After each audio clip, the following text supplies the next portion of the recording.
আসসালামু আলাইকুম ওয়া রাহমাতুল্লাহি ওয়া বারাকাতুহু। আলহামদুলিল্লাহি নাহমাদুহু ওয়া নাস্তাঈনুহু ওয়া নাস্তাগফিরুহু ওয়া নু'মিনু বিহি ওয়া নাতাওয়াক্কালু আলাইহি ওয়া না'উযু বিল্লাহি মিন শুরুরি আনফুসিনা ওয়া মিন সাইয়্যাতি আ'মালিনা। من يهد الله فهو المهتدي ومن يضلل فلن تجد له وليا مرشدا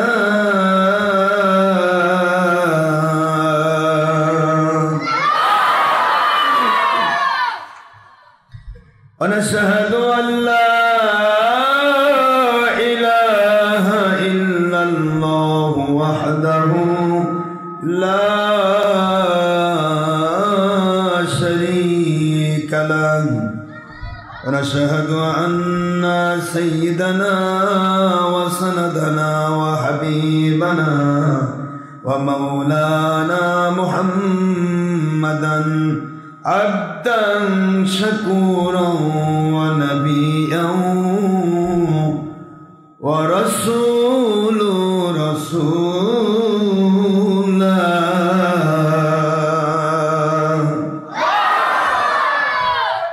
الذي أرسله بالحق شاهدا ومبشرا ونذيرا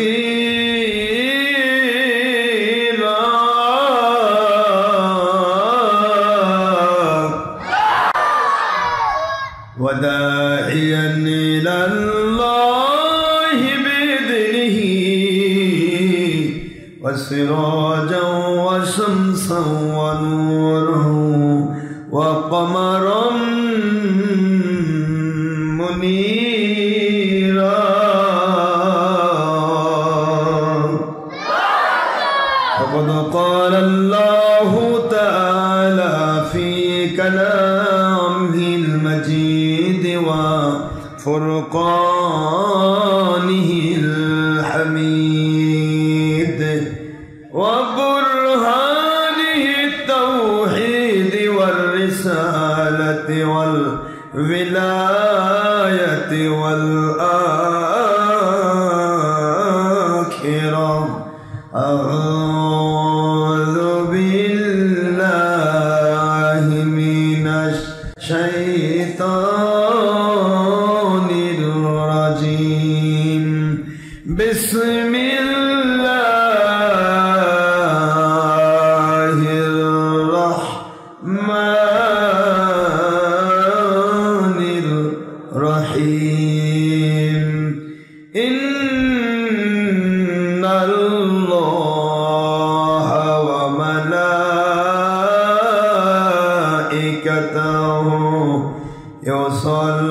يصلون على النبي يا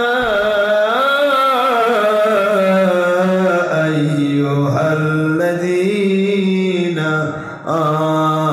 آمنوا صلوا عليه وسلموا تسليما.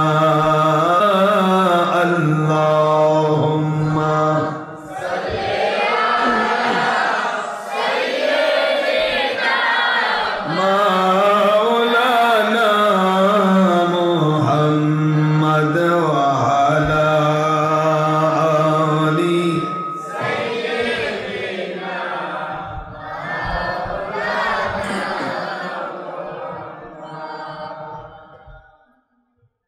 নূর নবীজির উম্মত হয়ে আমরা বড় ভাগ্যবান। হায়াতুন নবীজি ওনার উম্মত হয়ে আমরা বড় ভাগ্যবান। সৃষ্টি কুলের শ্রেষ্ঠ তিনি আল্লাহ পাক ওনার পরে যার মাকাম আল্লাহুম্মা সাল্লি আলা সাইয়্যিদিনা মাওলানা মুহাম্মদ ওয়া আলা আলি সাইয়্যিদিনা মাওলানা মুহাম্মদ আসমান জমিনের সৃষ্টি কুল বলে আজ আমাদের খুশির দিন আসমান জমিনের সৃষ্টি কুল বলে আজ আমাদের ঈদের দিন এ ধারাতে তশরিফ আনলেন রহমাতুল লিল আলামিন আল্লাহুম্মা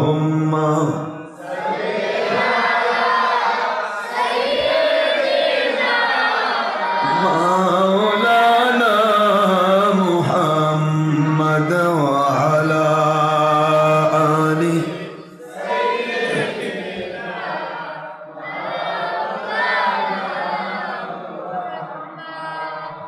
আসমান জমিনের ফেরেশতা কুল বলে ওগো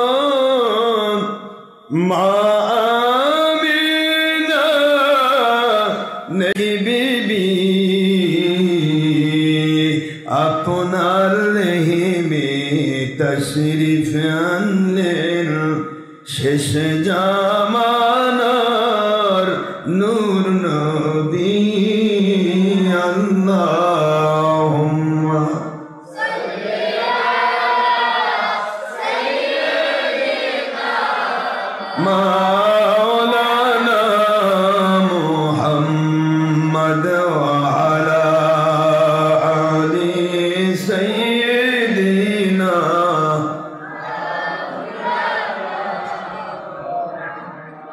কবে না জানি ডাক আসিবে এ রঙিন পৃথিবী সারিতে কবে না জানি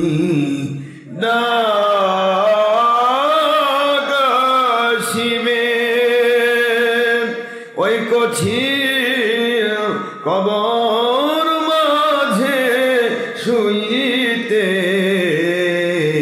রং বেরঙের পোশাক খুলে সাদা কাফন পরাইতে আল্লাহুম্মা সাল্লি আলা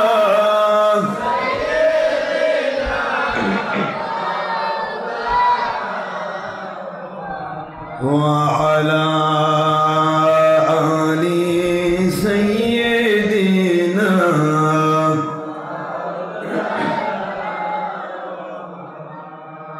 نحمده ونصلي وسلم على رسوله الكريم وعلى مرشدنا العظيم وعلى أهل بيته الكريم بسم الله الرحمن الرحيم ولما تم من حمله صلى الله عليه وسلم شهر على الشرق والمروية توفي بالمدينة المنورة الشريفة أبوه ذبيح الله المكرم حضرة عبد الله عليه السلام وكان قد اجتاز بأقوله بني عادي من الطائفة النجارية ومكث فيهم شهر سقيما وعانون سقمه وشكواه ولما تم من حمله صلى الله عليه وسلم على الراجح 9 أشهر قمرية وأنا للزمان أيام جري عنه صدى هذا السيدة نساء العالمين أمه صلى الله عليه وسلم ليلة مولده حضرت حواء عليها السلام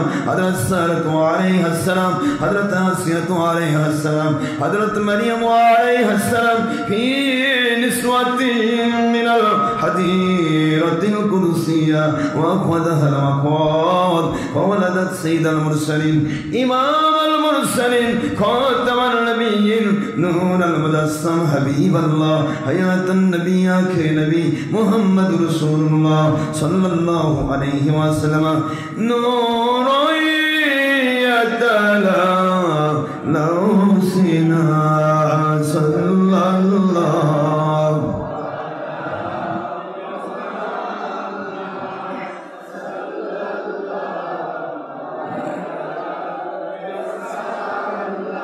सल्लल्लाहु अला मुहम्मद सल्लल्लाहु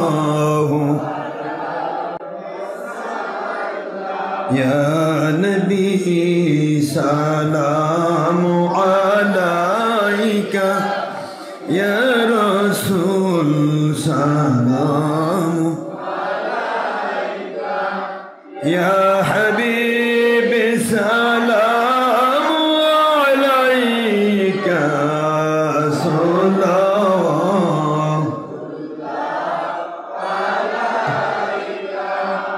अपनी जे नूरे रोनो भी निखिलेर धनेरो सोबी আপনারে না পাঠাইলে জগতে আধারে ডুবি তো সবই নবী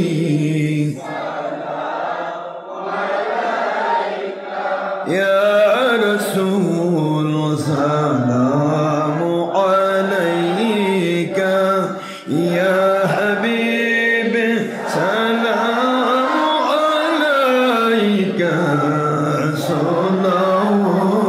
সালাওয়াতুল্লাহ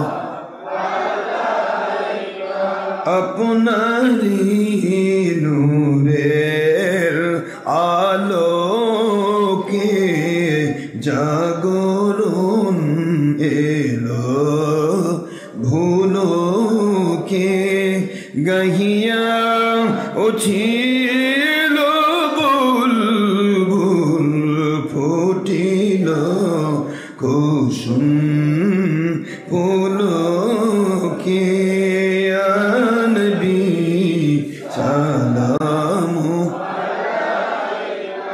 ইয়া রাসূল সালামু আলাইকা ইয়া হাবিব সালামু আলাইকা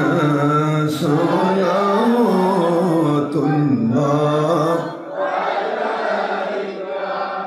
নবী না হয়ে দুনিয়া না হয়ে ফেরেশতা আল্লাহর হয়েছি উম্মত আপনার ওগো দয়ার নবীজি হয়েছি আল্লাহর রহমতে খাদিম হক্কানি আলিম ওলিয়া ওনাদের দ্বারতরে শুকর কোটি কোটি বার ইয়া নবী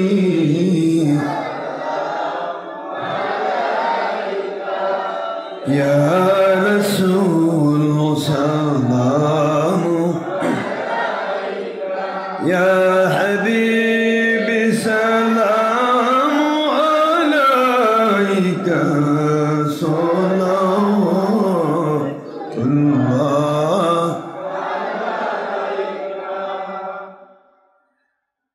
কবর জিয়ারতে সালামের আদব সুন্নতে রাসূল সুন্নতে সাহাবা সুন্নতে ওলি আউলিয়া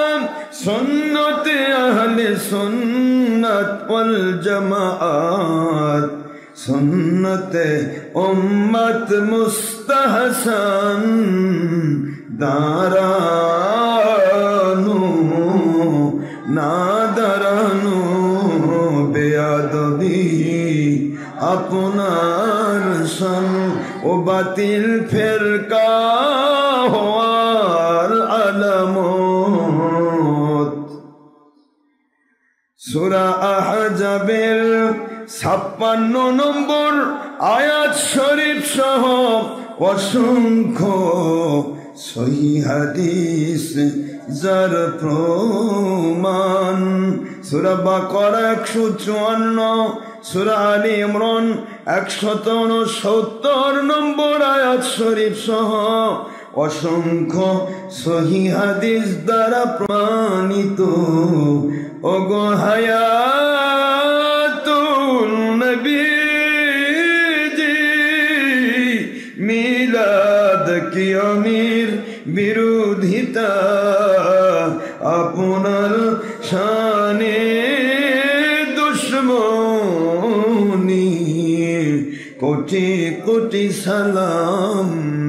সূরা মায়েদার 15 নম্বর আয়াত শরীফ সহ মুসনাদে আব্দুর রাজ্জাক অসংখ্য হাদিস শরীফ দ্বারা প্রমাণিত।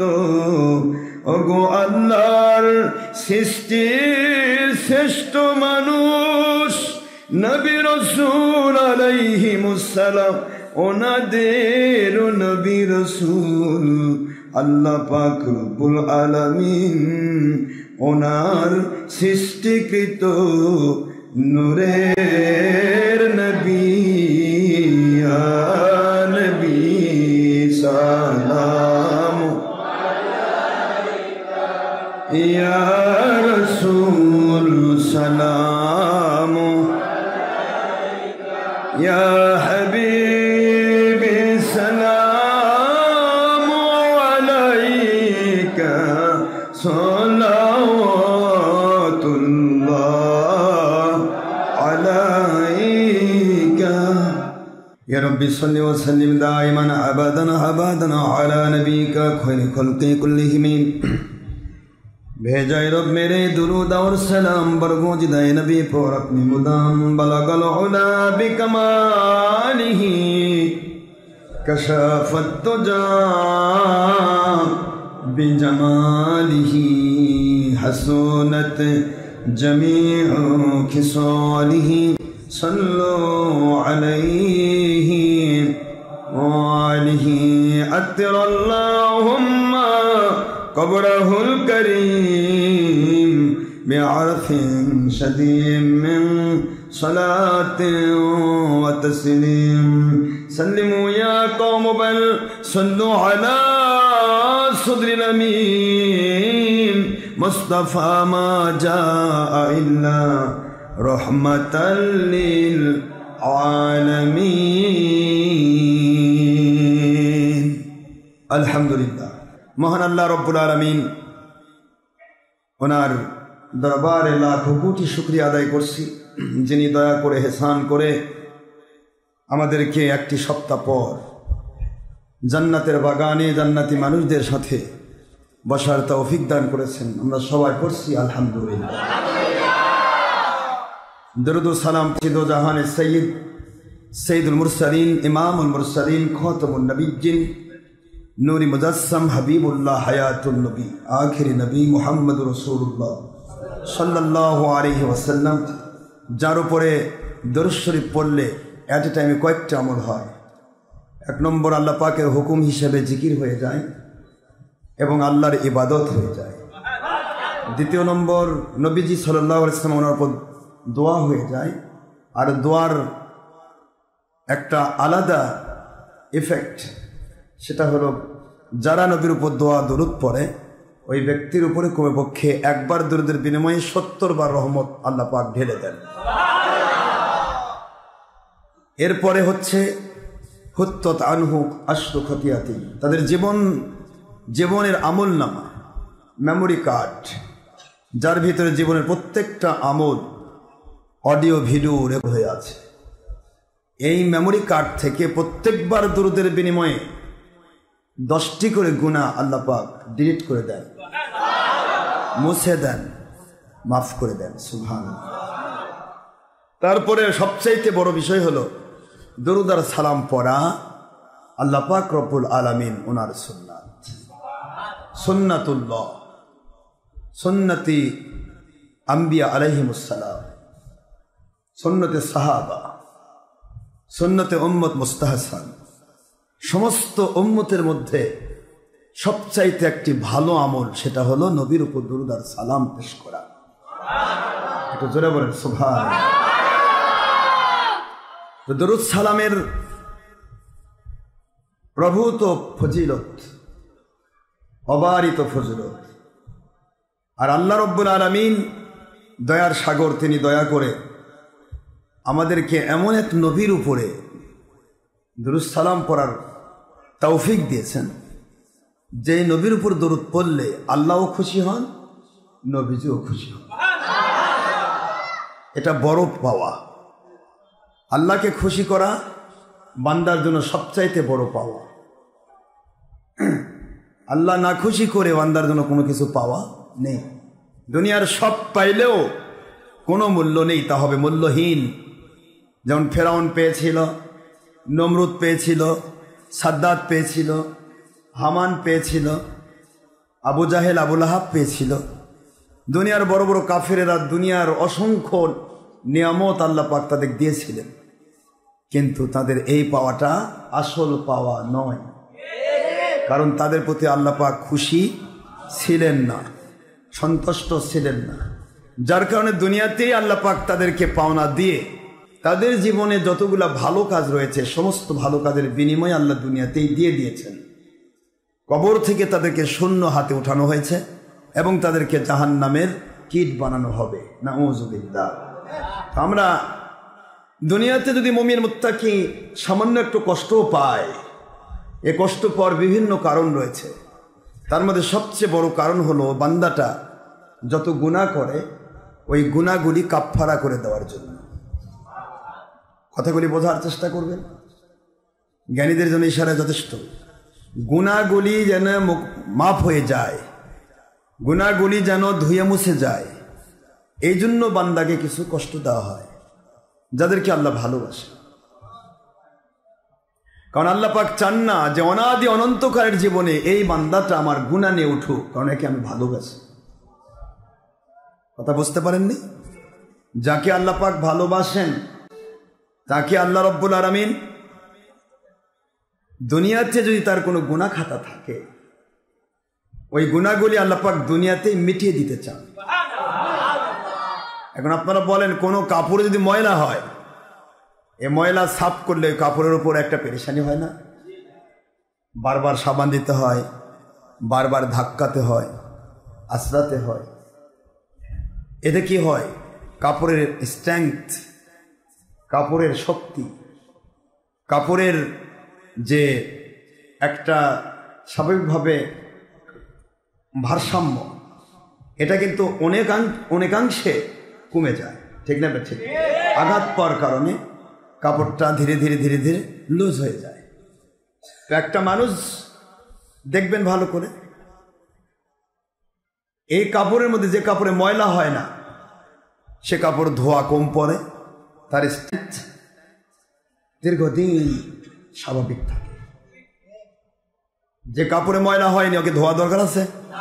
ধোয়া দরকার হয়নি বলেই তার স্ট্রেংথটা, তার শক্তিটা, তার ভারসাম্যটা দীর্ঘদিন ধরে, কারণ তাকে ধোয়া হয়নি, তার ধোয়ার প্রয়োজন হয়নি, পরিষ্কার করার প্রয়োজন হয়নি, কারণ সেটা অপরিষ্কার হয়নি, নাপাক, মানে এক কথায় কোনো ময়লা লাগেনি, যার কারণে কাপড়টা নতুনই থেকে যায় দীর্ঘদিন।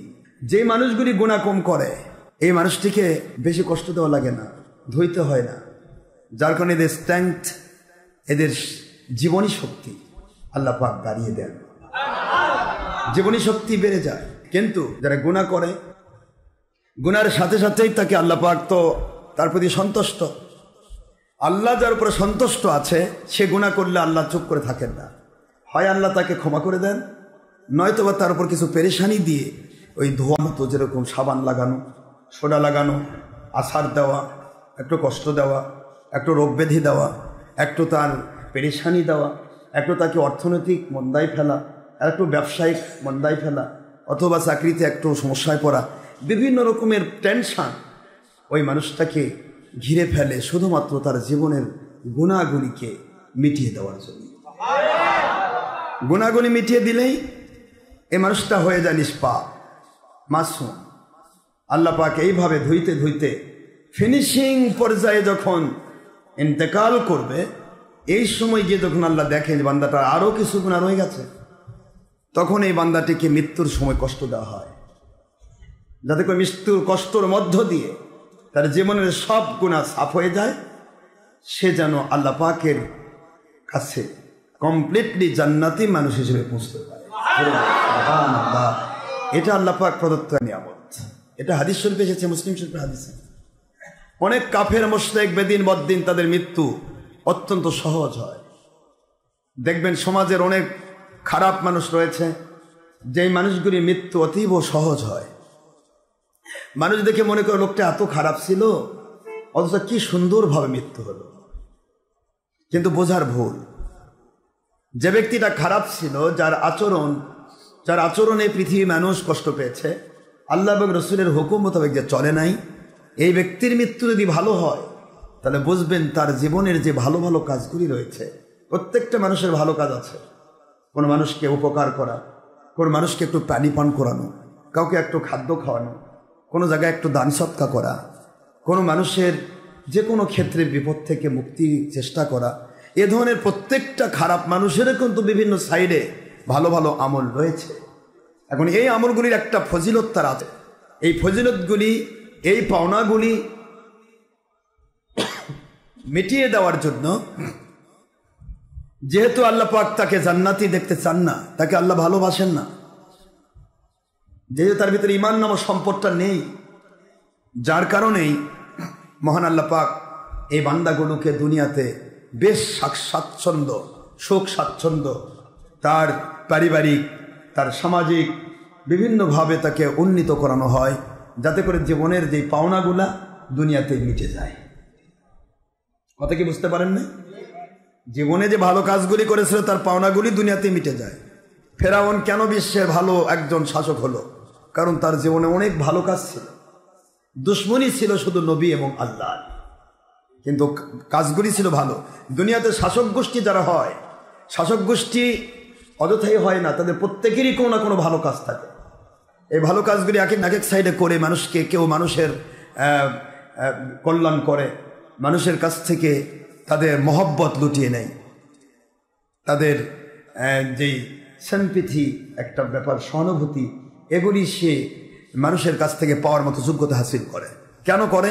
কারণ সে মানুষের উপকার করে। ঠিক না? ঠিক বলেন না? মানুষের উপকার করে বলেই খারাপ মানুষটা হলেও সে কিন্তু মানুষের কি পেয়েছে? একটা ভালোবাসা পেয়েছে, একটা মহব্বত পেয়েছে, একটা সিম্প্যাথি, একটা যেটাকে বলা হয় ইন্টিমেসি, হৃদয়তা। অন্তর দিয়ে অনেক মানুষ অনেক খারাপ মানুষকে ভালোবাসে। কেন? লোকটা তার বিপদে পড়েছে, 1 লাখ টাকা দিয়ে সাহায্য করেছে। লোকটা বিপদে পড়েছে, অসুস্থ, মরবে এখন, সুস্থতার জন্য সে অর্থ দিয়ে সাহায্য করেছে। এই লোকটা পাগলের মতো ওই খারাপ মানুষেরই ভক্ত হয়ে যায়, কারণ লোকটা তাকে বিপদ থেকে বাঁচিয়েছে। কথা কি বুঝতে পেরেছেন? এই ধরনের ভালোবাসা পাওয়ার কারণে এই মানুষগুলির বেশ কিছু আমল নেকামল হয়ে গেছে। নেকামল এটা আখেরাতে পাওয়ার মতো নয়।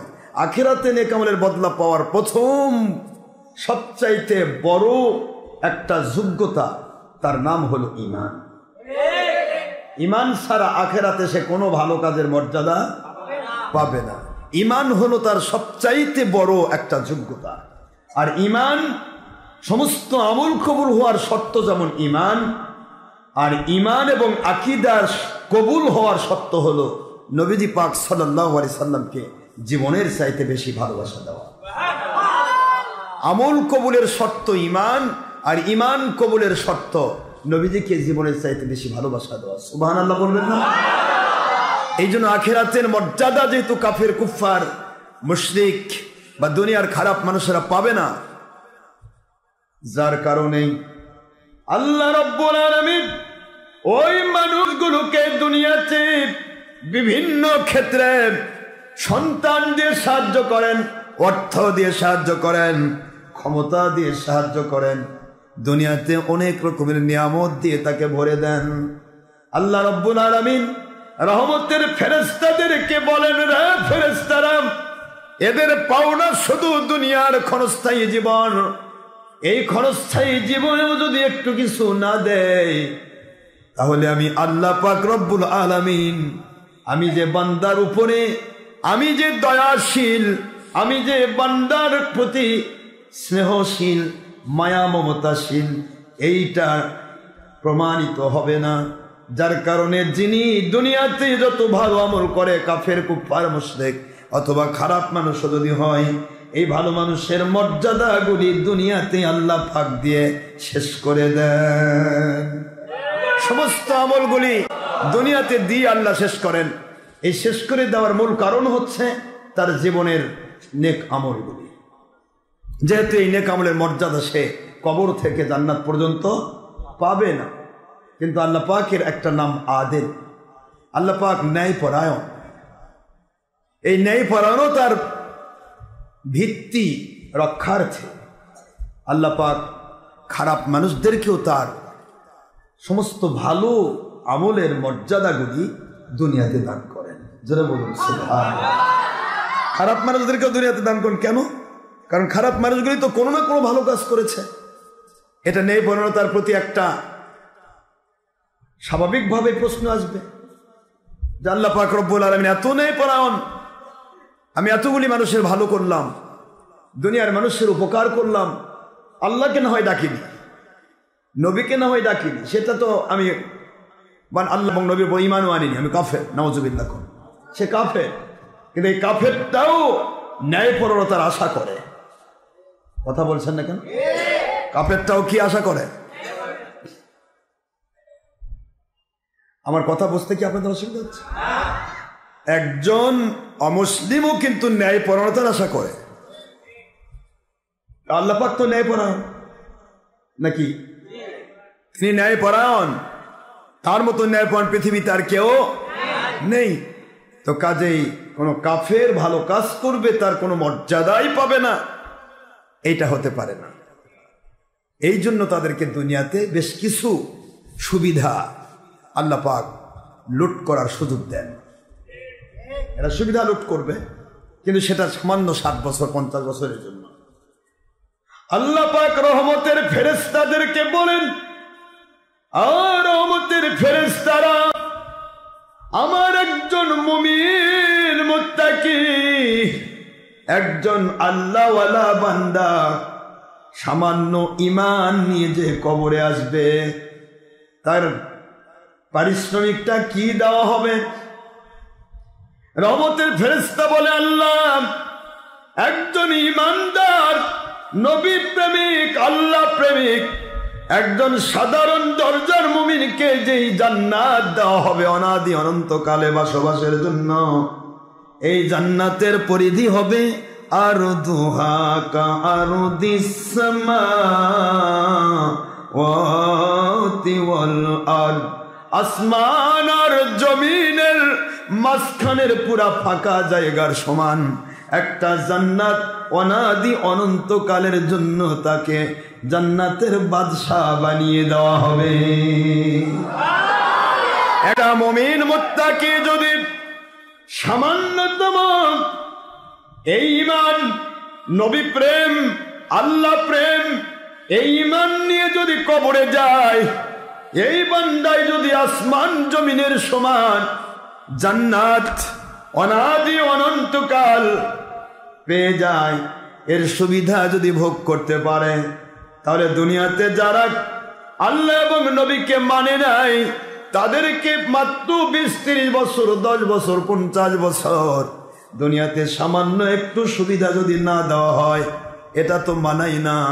এই জন্য দুনিয়াতে 2 নম্বর লোকেরা, কাফের কুফার মুশরিকেরা, মুনাফিকেরা এবং বাতিলেরা সবচাইতে বেশি সুবিধা লুট করে। বুঝতে পেরেছেন? দুনিয়াতে আপনার এরকম বলার সুযোগ নেই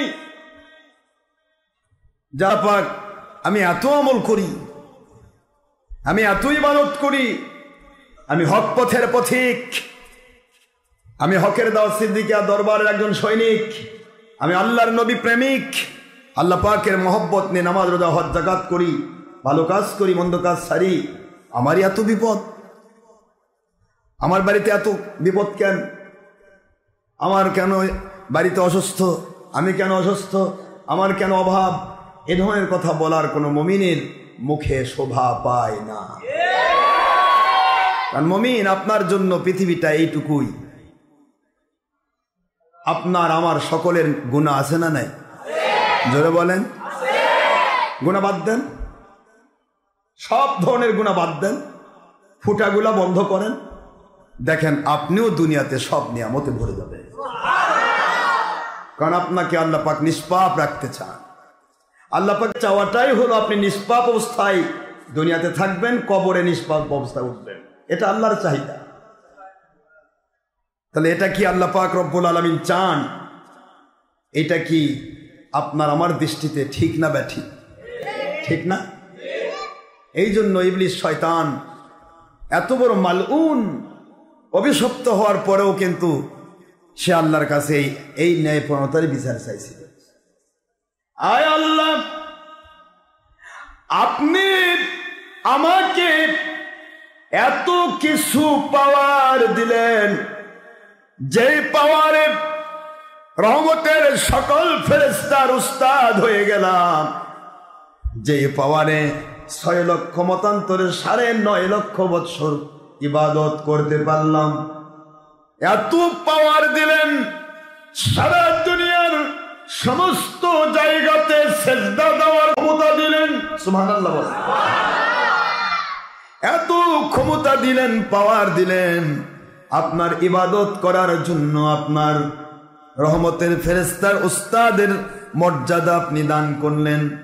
অথচ আপনার নবী আদম আলাইহিস সালাম, ওনার সাথে বেয়াদবি আর দুশ্মনী করার কারণে আপনি আমাকে মালউন বানাই দিলেন, আপনি ইবলিসকে ইবলিস বানাই দিলেন, আপনি আজাদিলকে ইবলিস বানাই দিলেন, রহমতের ফেরেশতার উস্তাদকে আপনি ইবলিস বানাই দিলেন, মালউন বানিয়ে দিলেন, অভিশপ্ত লানতগ্রস্ত বানিয়ে দিলেন, জাহান্নামী ঘোষণা দিলেন। একটি মাত্র অপরাধ, ইবলিস আজাজিল শুধুমাত্র হযরতে আদম আলাইহিস সালামকে সিজদা করে নাই। ও আল্লাহ, আপনি তো ন্যায়পরায়ণ, তাহলে এতগুলি ইবাদতের কি কোনো মূল্য ইবলিস পাবে না? সুবহানাল্লাহ। এটাই ইবলিস দাবি করেছিল। আপনারা অনেকেই চিন্তা করেন ইবলিসকে আল্লাহ বানালো কেন? কেন ইবলিসকে ইয়া করছে? গুনাহ তো আল্লাহ করার সুযোগ দিছে না, ইবলিসের পাওনা সে পেয়েছে। কেন ইবলিসকে সকলের রগ রেশায় ঢোকার সুযোগ দিল আল্লাহ? কেন ইবলিসকে প্রত্যেকটা মানুষের ভিতরে ঢুকে অসহসা সৃষ্টি করার সুযোগ দিল? এই সমস্ত প্রশ্ন অনেকেই করে। এই প্রশ্নগুলি উত্তর হচ্ছে, আপনি যদি আল্লাহওয়ালা হন, খুব খেয়াল করে শোনেন, আপনি যদি আল্লাহ প্রেমিক হন, তাহলে আপনার অন্তরে তো আল্লাহ থাকার কথা, ইবলিসকে ঢোকার সুযোগ দিচ্ছেন কেন?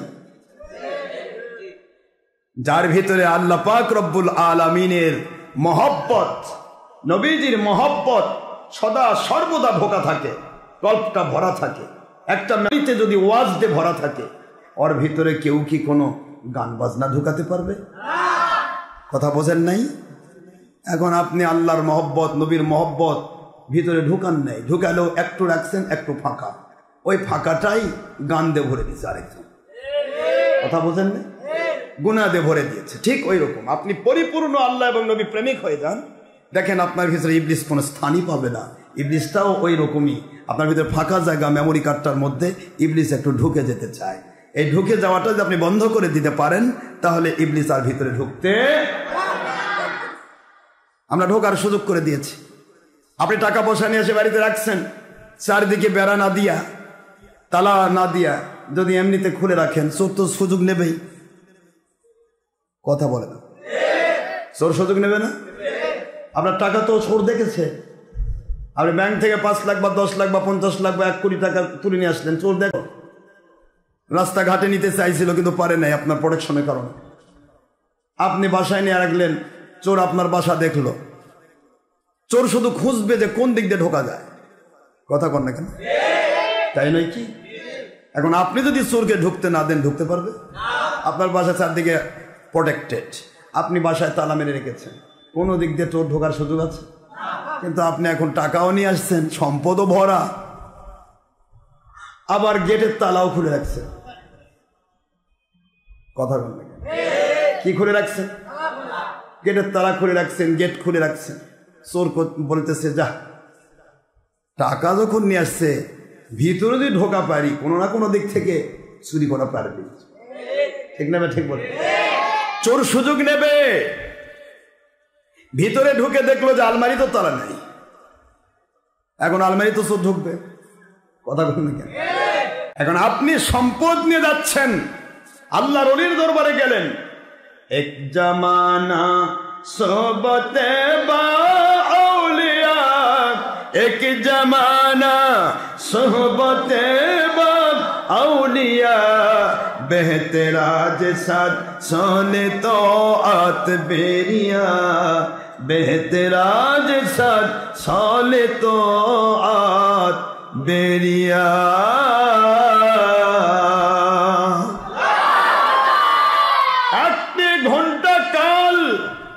কোন আল্লাহর ওলির চেহারার দিকে তাকায়া কোন মুসলমান মুমিন মুত্তাকি যদি আল্লাহকে পাওয়ার আশায় বসে থাকে, এই 1 ঘন্টার বিনিময় দেওয়া হয় কমের পক্ষে 100 বৎসরের কবুল নামাজ রোজার চাইতে উত্তম বদলা। এই যে নফল নামাজ রোজার উত্তম বদলা পাইলেন, এখন নিয়ে গেছেন, চোর তো দেখলো আমাদের এই আমল চুরি করার চোরকে, কথা বলে নাকি? এখন ইবলিস দেখলো, কে রে বসিরুদ্দিন তো অমুক জাত গেছিল, 1 ঘন্টা সময় কাটাইছে, 100 বছরের নফল নামাজ নিয়ে আসলো, কি করে চুরি করা যায় চেষ্টা করবেই, ও আপনার পিছে লাগবে। এখন আপনার এই সম্পদ চুরি করার জন্য শয়তান চেষ্টা করবে। এখন আপনি যদি তাকে স্থান না দেন, আপনি যদি চারদিক দিয়ে প্রোটেকশন দেন, প্রোটেক্টেড রাখেন, আপনি 5 ওয়াক্ত নামাজ পড়ছেন, আপনি জিকির ফিকির করছেন, আপনি দুরূদ সালাম পড়ছেন, আপনি আল্লাহর সন্তুষ্ট করে চলার চেষ্টা করছেন, প্রোটেকশন হয়ে গেল, শয়তান ঢুকবে কি করে? এখন আপনি নিয়ে গেলেন, গিয়ে আল্লাহর হুকুম থেকে দূরে সরে যাচ্ছেন, শয়তান করছে এই সুযোগ, কি বলেন আপনারা? এই সুযোগে যা যা নিয়ে আসছে সব চুরি করা সুযোগ, কারণ এখন ওপেন আর ভিতরের দরজা খোলা, যা নিয়ে গেলেন তা চুরি করতে চলে গেল। এই চুরি করার সুযোগটা আমরা দিচ্ছি বলেই ইবলিস সুযোগ নিতে পারে, তাছাড়া ইবলিস কখনোই নিতে পারবে না যদি আমরা সুযোগ না দিই। তো আল্লাহর পক্ষ থেকে যা যা করা হয়েছে সব কিছুই কিন্তু আমাদেরকে শিক্ষা দেওয়ার জন্য। আচ্ছা, আনতুহিব্বু শাইআন ওয়া হুয়া কারহুল লাকুম ওয়া আসা আন তাকরাহু শাইআন ওয়া হুয়া খায়রুল লাকুম ওয়াল্লাহু ইয়ালামু ওয়া আনতুম লা তা'লামুন। আল্লাহ বলেন, এমন কিছুকে তোমরা মহব্বত করছো, এমন কিছুকে তোমরা ভালো মনে করছো, এমন কিছুকে তোমরা মঙ্গল মনে করছো, পছন্দ করছো, কিন্তু তোমার মালিক আমি জানি রে, এটা তোমার জন্য ভালো না, এটা তোমার জন্য ভালো না। আবার এমন জিনিসকে তুমি অপছন্দ করছো, এমন জিনিসকে তুমি ভালোবাসা দিচ্ছ না, এমন জিনিসকে তুমি দূরে সরে দিচ্ছ, যেটার ভিতরে তুমি অমঙ্গল মনে করছো, কিন্তু আমি আল্লাহ দেখতে পাচ্ছি, তোমার আরশের মালিক আমি আল্লাহ, আমি দেখতে পাই এর ভিতরেই তোমার মঙ্গল রয়েছে। আল্লাহু ইয়ালামু ওয়া আনতুম লা তা'লামুন।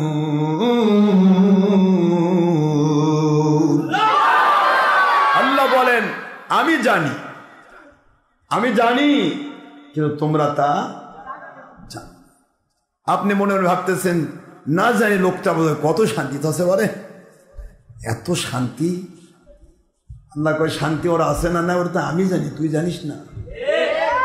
নদীর এপার বলে ওপার না ক শান্তি। নিঃশ্বাস জোরে ফেলে নদীর এপার বলে ওই পারে সব শান্তি, আমার এই পারে শুধু ভাঙ্গন। ওই পার বলে আমার এই পারে শুধু অশান্তি, সব ওই পারে শান্তি।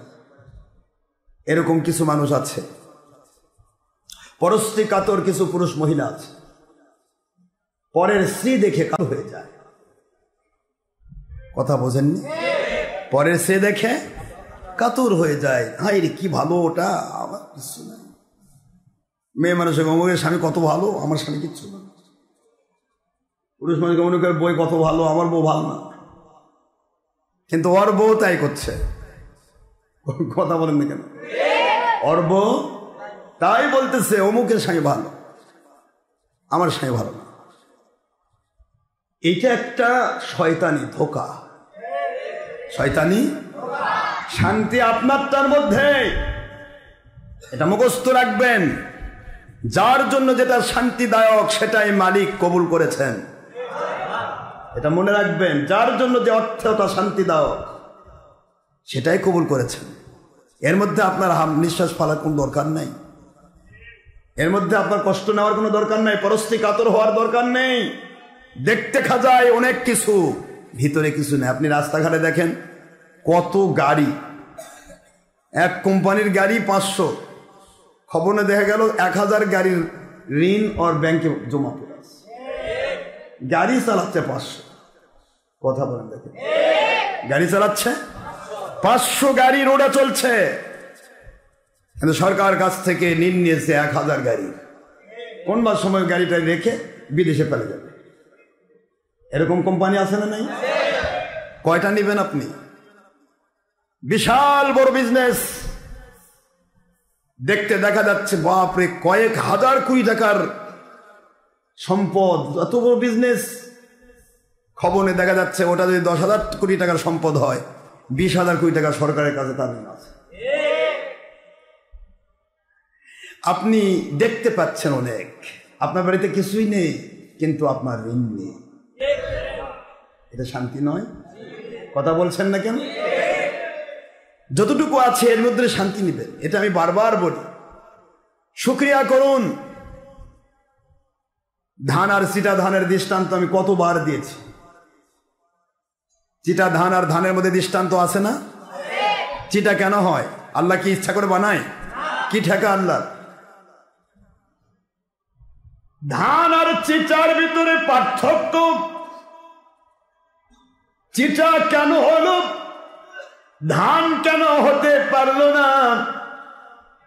এইটার মধ্যে যেমন আল্লাহ রব্বুল আলামিন ইচ্ছে করে কাউকে চিটা বা ধান বানান না, মানুষের ভিতরে আল্লাহ পাক রব্বুল আলামিন কাউকে কখনো কষ্টের মধ্যে রাখতে চান না। যার কষ্ট সে নিজেই কামাই করে, যার কষ্ট সে নিজেই কামাই করে। লাইসাল ইনসানি ইল্লা মা সা।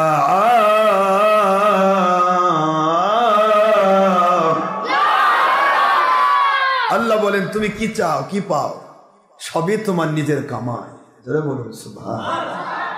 তুমি ভালো করো আর মন্দ করো, প্রত্যেকটা কামাইয়ের ফল আমি তোমাকে দেই। আমার দোষ নাই, আমাকে দোষ দিও না, আমাকে দোষ দিও না। আমি ইচ্ছে করে তোমার উপরে কোনো জুলুম নাই, আমার পক্ষ থেকে জুলুম পাবা না, আমার পক্ষ থেকে ন্যায় পরায়ণতা পাবা, আমার পক্ষ থেকে তুমি ন্যায় পরায়ণতা পাবা। তুমি ভালো আমল করো, তোমার ভালো আমলই তোমাকে আল্লাহর কাছ থেকে সুখ নিয়ে এসে দেবে। তুমি মন্দ আমল করো, ওই মন্দ আমলটাই তোমাকে আল্লাহর কাছ থেকে তোমাকে আযাব গজবে ফেলবে। কবরেও তাই, হাসরেও তাই, পুলসিরাতেও তাই, মিজানেও তাই, জান্নাতেও তাই। যার আমল যত বেশি, আপনার নেক আমল বেশি, এই নেক আমলকে আপনার সবচাইতে মহব্বতের মানুষের সুরত বানায়া আমার আল্লাহ কবরে আপনার সাথী বানায়া দেবে, জান্নাতের সাথী। প্রতিটা মুহূর্ত আপনার খেদমতদার হবে। আপনি ঘুমাবেন, আপনাকে ঘুম পাড়াবে, জান্নাত থেকে নিয়ামত নিয়ে এসে খাওয়াবে, জান্নাত থেকে পানিও নিয়ে এসে পান করাবে, আপনাকে তার কোলের ভিতরে ঘুম পাড়াবে। কে এটা? আপনার জীবনের নেক আমল। পৃথিবীতে আপনি সবচাইতে যাকে ভালোবেসেছেন, ওই ভালোবাসার মানুষের সুরত দিয়ে আপনার নেক আমলকে আপনার কবরে শান্তি দেওয়ার ব্যবস্থা করা হবে। একটা মানুষ কাকে পাইলে শান্তি পায়, ওই সুরতটাই আপনাকে দেওয়া হবে। উদ্দেশ্য হলো আপনাকে শান্তি দেওয়া। জোরে বলুন। আপনি বদ আমলের সাথে সম্পৃক্ত বেশি হয়েছেন, এই বদ আমলকেই কিয়ামতে কবরের ভিতর থেকে শুরু হবে এর যাজা। কবরের ভিতরে আপনি বদ আমলকে, সমস্ত বদ আমলগুলিকে একত্রিত করে যেই মানুষকে আপনি পছন্দ করেন না, সবচাইতে খারাপ মনে করেন, এমন ধরনের একজন জাহান্নামী মানুষের সুরত ধরায় আপনার সামনে রেখে দেওয়া হবে। ও জাহান্নাম থেকে যত রকমের কাকর, যত রকমের লতা গুল্ম পাতা, যেগুলো লতা গুল্ম, এই জাহান্নামের আগুনের লতা গুল্ম, আগুনের পানি, আগুনের বেরি, আগুনের যাবতীয় সব কিছু ওই জাহান্নামী লোকটা আপনার জীবনের আমল নামার নেক গুনার আমলগুলো এই জাহান্নামী লোকটা পরিবেশন করবে। আপনি বলবেনই আমি তো পছন্দ করি না, সরে যা। ও বলবে পছন্দ করো না মানে? আমি তো অপছন্দ কিছু, তুমি তো দুনিয়াতে আমাকে বেশি পছন্দ করেছো, তোমার জীবনের সমস্ত বদ আমলগুলোই তো আমি পছন্দ যদি না করো তাহলে করলে কেন? সুবহানাল্লাহ বলবেন না জোরে? কথা কি বুঝতে অসুবিধা হয়? কথাগুলি আমি ভাঙ্গা ভাঙ্গা ভাবে বলছি, গুরুত্বপূর্ণ কথা মনে রাখবেন। জীবন চলার পথে এগুলি দরকার বেশি। আপনার আমার জীবনে নেক আমল আপনাকে যখন ঘুম পাড়াবে, আনন্দ দেবে, তখন এই নেক আমলটায় আপনি নিজে বলবেন আপনার মতো সুন্দর, আপনার মতো ভালো, আপনার মতো এত সুন্দর মানুষ আমি কোনোদিন দেখি নাই, আপনি আমার সবচাইতে প্রিয় মানুষ। লোকটি কি বলবে জানেন? বলে আপনি যে আমাকে বেশি ভালোবাসতেন, আপনি যে নেক আমল বেশি করেছেন, ওই নেক আমলটাই আপনার ভালোবাসার মানুষের সুরত আল্লাহ বানিয়ে দিয়েছেন। তাহলে অনাদি অনন্তকাল আমরা ভালো থাকার জন্য ভালো আমল করার বেশি প্রয়োজন কিনা? জোরে বলেন। নামাজ মিস করা, রোজা মিস করা, হজ মিস করা, যাকাত মিস করা, দান খয়রাত, মা বাবার খেদমত, সন্তানের হক আদায়, স্ত্রীর হক আদায়, মা বাবার খেদমত করা, কথা বলেন না কেন? দেশ জাতি ইসলামের ক্ষতি করা, হ্যাঁ, সুদ খাওয়া, ঘুষ খাওয়া, ঠিকই তো আছে, না করলেই তো ভালো। কিন্তু দুনিয়া তো ভরে যাচ্ছে সুদারু আর ঘুষারু, ঠিক না? ঠিক। আল্লাহ বললেন দুনিয়ার মানুষ, আমি তোমাদেরকে শিক্ষা দেওয়ার জন্য কিছু কিছু বিষয় ঘটিয়েছি, সেইটা একটাও ন্যায়পরায়ণতার বাইরে নয়। ইবলিস শয়তান বলল, মনে আছে আপনাদের? ইবলিস শয়তান বলল, আল্লাহ এত কিছু করলে, এত কিছু করলো আজাজিল, একটি মাত্র গুনাহ, যেই গুনাহটা নবীর সাথে বেয়াদবি, আপনার একটি মাত্র হুকুম আমি মানলাম না, এই একটি হুকুম ইবলিস মানে নাই বলে তাকে আপনি মালাউন বানালেন, লাঞ্ছিত বানালেন, অপদস্থ করলেন, জাহান্নামের কীট বানালেন সত্য, কিন্তু তার জীবনের নেক আমলের বিনিময়গুলো না দিলে আপনার ন্যায়পরায়ণতার মূল্যায়ন হয় না। নাউজুবিল্লাহ। আল্লাহ বলে ইবলিস তুই তো বেশি বুঝিস, তোর বুঝ বেশি, তো ন্যায়পরায়ণতা আমার মধ্যে আছে। আমি তোকে ইবলিস বানাইছি সত্য, কিন্তু তোর একটা পাওনা আছে। সুবহানাল্লাহ বলবেন না? পাওনা কি? তুই যত ইবাদত করেছিস, সমস্ত ইবাদতগুলি, তোর আমলগুলি, সবকিছুর বিনিময়ে তুই আমার কাছে কি চাস? এই চাওয়াটা তোর একটা পাওনা আছে, আমি তা দিয়ে দিই। আমার ন্যায়পরায়ণতার দোহাই দিয়েছিস যখন, তোর রেজাল্ট তুই পাবি, তোর পাওনা তুই দুনিয়াতে পাবি। ইবলিস বলল আল্লাহ কিয়ামত পর্যন্ত হায়াত চাই। কি চায়? কথা বলেন না কেন? কিয়ামত পর্যন্ত হায়াত চায়। প্রথম তো বলতেই চাইছে আল্লাহ মরণ দান কোন দেন না। আল্লাহ কয় মরণ সবার হবে, তুই বাঁচবি না, তোর সঙ্গ পঙ্গদেরকে নিয়ে তুই জাহান্নামে যাবি। তো ঠিক আছে, কিয়ামত পর্যন্ত হায়াত চায়। এই যে হায়াত বেশি চাওয়া, এটাও শয়তানের গুণ। কথা দেখেন, আমার কথা বোঝেন নাই? হায়াত বেশি চাওয়া কার গুণ? শয়তানের গুণ। হায়াত বেশি চাওয়ার দরকার নেই, মালিকের কাছে চাইতে হয় মালিক আপনি যেটা খুশি, আপনি মঙ্গলজনকভাবে সুস্থ অবস্থা আমাকে দুনিয়াতে রাখেন, যখন দরকার হবে আপনার ইচ্ছা সুস্থ অবস্থা আমাকে দুনিয়া থেকে বিদায় দেবেন। নিয়ামত আপনার পক্ষ থেকে ঈমান দিয়ে আমাকে জান্নাতি মানুষ বানায় আপনি কবরে দেবেন। এইটা আল্লাহওয়ালার চাহিদা। আর ইবলিস মার্কা মানুষ যা তারা আর একটু হায়াত বাড়লে ভালো হতো বলে, ঠিক না? ঠিক। আমরা হায়াত বৃদ্ধি চাই না, আমরা চাই আল্লাহর সন্তুষ্টি, ঠিক না? ঠিক। তো ইবলিস হায়াত চাইলো, প্রথম কি চাইলো? হায়াত চাইলো। আল্লাহ সবচেয়ে বেশি হায়াত চাই, অর্থাৎ কিয়ামত পর্যন্ত হায়াত। আল্লাহ বলে ইবাদত তো মেলা করেছিস, যা দিয়ে দিলাম। দ্বিতীয় নম্বর আর কি পাওনা চাস? কয় আল্লাহ আপনার বান্দা যারা তারা তো ইবাদত বন্দেগী করে জান্নাতে যাবেই।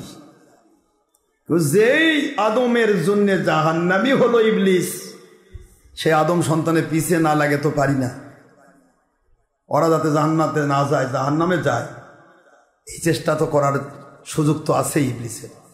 তা আপনি বলেছেন যে ইবলিসের সাঙ্গ পাঙ্গদেরকে নিয়ে ইবলিস জাহান্নামে যাবে, তো ঠিক আছে, তাহলে সকলের ভিতরে রগরেশার ভিতরে ঢুকে অসওয়াসা দেওয়ার ক্ষমতা। আল্লাহ পাক তখন বললেন অসওয়াসা তুই দিবি, আল্লাহওয়ালা বান্দারা যদি তোর অসওয়াসার মধ্যে পড়েও যায়, সে যদি ফিরে আসে তুই 500 বছর গুনাহ করাবি, 500 বছর পর ওই বান্দা যদি আমার কাছে ফিরে আসে, আমি আল্লাহ পাক তার গুনাহ মাফ করে গুনাহ জায়গা নেকি দিয়ে পূরণ করি। বলেন তো আমার আল্লাহ কি অপরাধ করেছে? আল্লাহর অপরাধ আছে? সুবহানাল্লাহ বলবেন না? ইবলিস তুই গুনাহ করাবি, তোর দ্বারা প্ররোচিত হয়ে যদি কেউ গুনাহ করে, মনে রেখে দে, ও যদি খালি ফিরে আসে আমি ওকে মাফ করে দেব। কারণ অপরাধটা তুই করাইছিস, অপরাধটা সে করেনি। কথা বোঝেন নাই? অপরাধ সে করেনি, তুই করাইছিস। তো মজাটা নে, তুই তো মালাউন হয়ে গেলি, কিন্তু যাকে তুই গুনাহ করাবি আর সে যদি ফিরে আসতে পারে, ওর গুনাহ তো রাখবই না, বরং গুনার জায়গায় নেকি দিয়ে পরিবর্তন করবি। তুই মনে করেছিস জাহান্নামী বানাই ফেলবি, আমি আল্লাহকে জাহান্নামী না রেখে ডাইরেক্ট জান্নাতি বানাই। এই জন্য আল্লাহ বললেন ইন্নাল্লাহা ইউহিব্বুত তাওয়াবিন ওয়া ইউহিব্বুল মুতাতাহহিরিন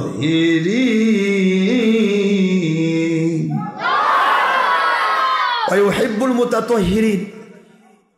আল্লাহ বলেন আমি এই জন্যই তওবাকারীদেরকে পছন্দ করি, কারণ তওবাকারীরা তারা গুনাহ করেছে ইবলিসের দ্বারা, ফিরে আসছে, আমি পছন্দ করি, মানে ভালোবাসা দেই, মানে ভালোবাসা দিয়ে তার গুনাহ মাফ করব। ইউবাদদিলুল্লাহু সাইয়্যাতিহিম হাসানাত, ওর গুনার জায়গা নেকিতে পরিবর্তন করে দেব। এটা হলো আল্লাহর তওবাকারীদের ভালোবাসা, যে পবিত্র হতে চায়। শয়তান তাকে নাপাক করেছে, সে পবিত্র হতে চায়। এই যে প্রচেষ্টা সে করলো, ইবলিসের সাথে সে পেরে উঠলো। 100 বছর ইবলিসের সাথে পারে নাই, 50 বছর সে ইবলিসের সাথে পারে নাই, 25 বছর ইবলিসের সাথে পারে নাই, অথবা আজকের দিন ইবলিসের সাথে পারে নাই, রাত্রে গিয়ে সে তওবা করে নিল, ইবলিস হার মানলো, সে ফার্স্ট হলো। জোরে কোন সুবহানাল্লাহ। এই জন্য গুনাহ দিনের বেলা কি হয়েছে, রাতের বেলা কি হয়েছে, তাহাজ্জুদ মুহূর্তে গিয়ে সব ফেরেশতা একদিন পার হয়ে গেলে প্রথম দিনেরটা আর মনে থাকবে না, দ্বিতীয় দিন পার হয়ে গেলে ওই দিনেরটা মনে থাকবে না। এই জন্য যে দিনের গুনাহ সেই দিনই আপনি কাউন্ট করুন, সেই দিনই মালিকের কাছে ফিরে দেন, তওবা করুন। আল্লাহ শয়তানের প্ররোচনায় গুনাহগুলি করে ফেলেছি, আল্লাহ আপনি আমাকে মাফ করে দেন। আমার মালিক বলেন ওই দিনই তাকে মাফ করে দিলাম। শয়তান ইবলিস গুনাহ করারও জাহান্নামী বানানোর জন্য, কিন্তু জান্নাতি হয়ে গেল, ইবলিসের সাথে যুদ্ধে সে ফার্স্ট হয়ে গেল।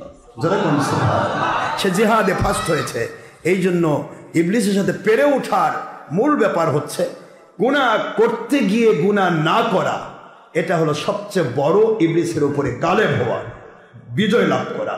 এটা পারে নাই, প্রথম দিনে পারে নাই, রাত্রে গিয়ে তওবা করলো, ফার্স্ট হয়ে গেল। রাতে পারে নাই, দিনে তওবা করে নিল, ফার্স্ট হয়ে গেল। দিনে পারেনি, রাতে পারেনি, কয়েকদিন গেল, এক সপ্তাহ পর জুমার দিন আসে, একবারে জম্মের তওবা করে নিল, ফার্স্ট হয়ে গেল। জুমার দিনও পারে না, ইবলিসের সাথে পারছে না, গুনাহ হয়ে যাচ্ছে, ইবাদত বন্দেগী কম হচ্ছে, পারছে না।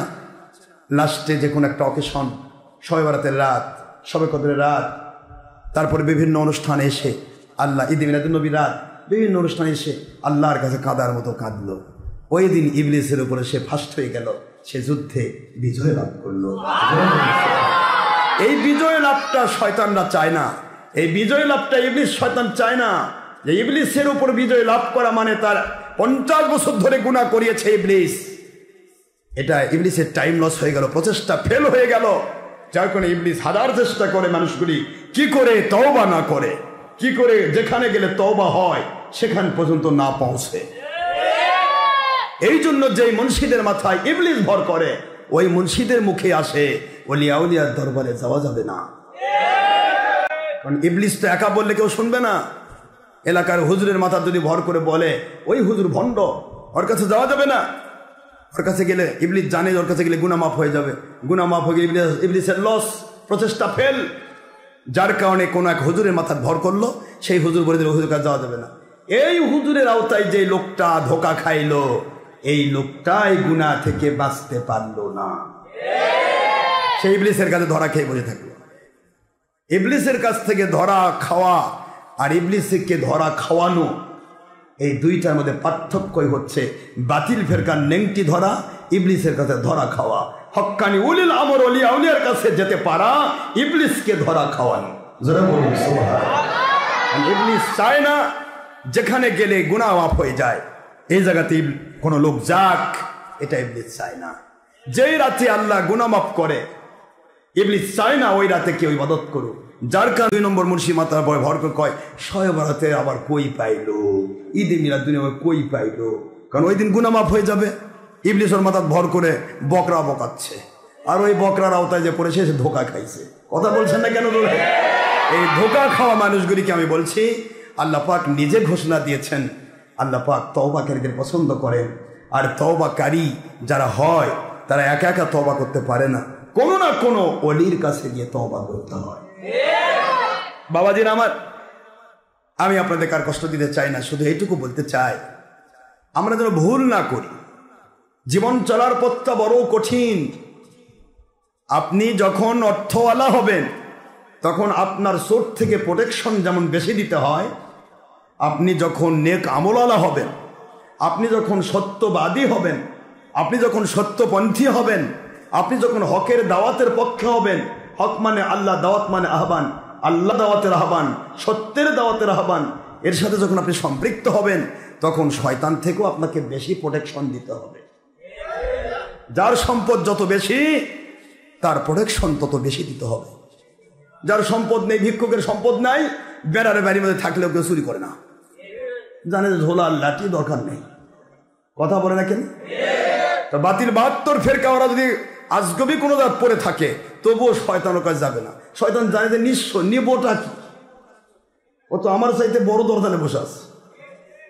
কথা বলেন দেখেন, আপনারা বুঝতে পারেন না আমার কথা? জ্ঞানীদের জন্য ইশারায় যথেষ্ট, বুঝবেন, বোঝার চেষ্টা করবেন। যারা শয়তান দ্বারা, শয়তানের অনুসৃত পথে চলে, শয়তানদের আক্রান্ত, শয়তানের পদাঙ্ক অনুসরণ করে চলে, এই মানুষগুলির কাছে শয়তান যায় না। কেন যায়? যাবে এটা কি কারণে? কারণ ও তো শয়তানের সাথে বড় র্যাঙ্ক নিয়ে বসে আছে। একটা চোর যদি ভিক্ষুকের বাড়িতে যায় তাহলে বোঝা যাবে ওইটা ভিক্ষুকের চেয়েও বড় ভিক্ষুক। কথা বলেন না কেন? কিন্তু চোর যাবে কোথায়? যার বাড়িতে 10,000 আছে, 10,000 টাকা আছে, ওর একটা প্রোটেকশনের দরকার আছে, ওর পিছিয়ে লাগবে চোর, সুসনা। হ্যাঁ, কথা বলেন না কেন? সুসনা চোর থেকে প্রোটেকশনের বেশি দরকার হয় না। এরপরে যে ব্যক্তি 10 লাখ নিছে, ওর পিছনে লাগবে ডাকাত। কথা বলেন, কি লাগবে পিছে? 10 লাখ, 1 কোটি, এগুলি বড় অ্যামাউন্ট যদি হয় তাহলে তত বড় ডাকাত লাগবে। তখন ওর দরকার প্রোটেকশনের জন্য বন্দুক রাখা লাগবে, চারদিকে ভালো হাই প্রোটেক্টেড করা লাগবে, ব্যাংকিং সিস্টেম করা লাগবে। কথা বলছেন না কেন? এখন আপনি সম্পদ কামাবেন কিন্তু প্রোটেকশন দেবেন না, এটা যেমন হয় না। আপনি আল্লাহর সন্তুষ্টি পথ পাবেন, আপনি ওলি হয়ে যাবেন, হক্কানি ওলি আউলিয়ার বাবা মা হবেন, আপনি হক্কানি ওলির মর্যাদা নেবেন, আল্লাহর সন্তুষ্টি নবীর সন্তুষ্টি হাসিল করবেন, আর প্রোটেকশন দিবেন না। বড় ডাকাত তো সব চুরি করবে। এই বড় ডাকাতটাই হলো শয়তান। কথা বলছেন না কেন? শয়তান ইবলিস হলো বড় ডাকাত। এই ডাকাতি করার মনে একটি মাত্র কারণ, আল্লাহ তখন ইবলিসকে বলেন, ইবলিস রে, তোকে আমি পাওয়ার দিলাম, তুই থাকবি কিয়ামত পর্যন্ত। এট এ টাইমে তুই যেই মানুষগুলি আমি আল্লাহ এবং নবীর মহব্বত অন্তরে ঢুকাবে না, এট এ টাইমে লাখো মানুষের ভিতরে তুই ঢুকে ওয়াসওয়াসা দিতে পারবি, কিন্তু আমার মহব্বত আর আমার নবীর মহব্বত যাদের অন্তর পূর্ণ থাকবে রে ইবলিস, তুই তার আশেপাশে যেতে পারবি না। বলেন সুবহানাল্লাহ।